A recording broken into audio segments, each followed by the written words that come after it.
Give up the fight to legalize gay marriage in California. Next at 10, the unlikely legal team that's set to challenge the law.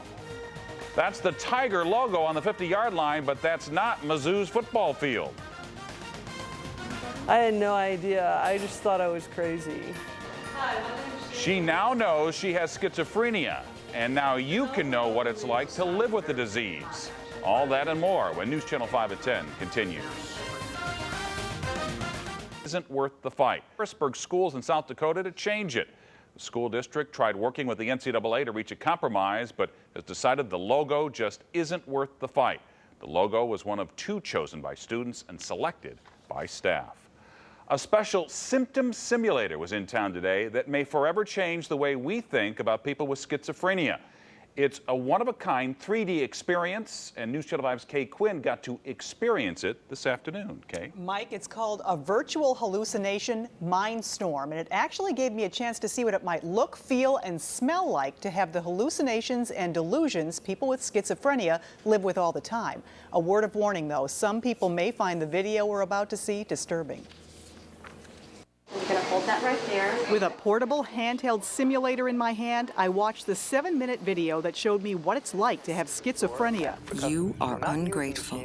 You're a waste of space. This 3D version of Mindstorm travels the country, giving caregivers, medical staff, and people in the community a glimpse at the disorder's abnormal patterns of thought. Mindstorm even reproduces the distorted smells that can come with the disease. For instance, a cup of coffee smells good at the start of the video and then putrid later on.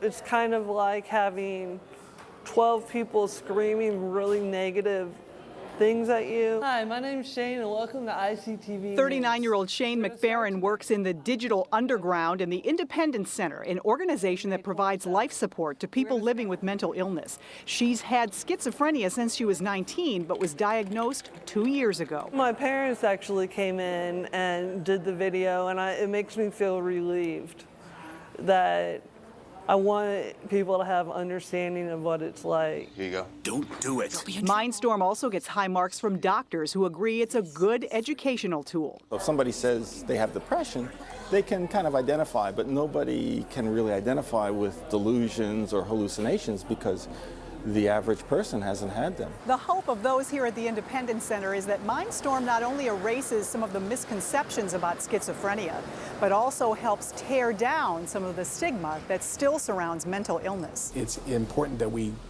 gain a vocabulary to talk about this in the same way that we would talk about diabetes or heart disease or any other kind of disease that someone has to live with.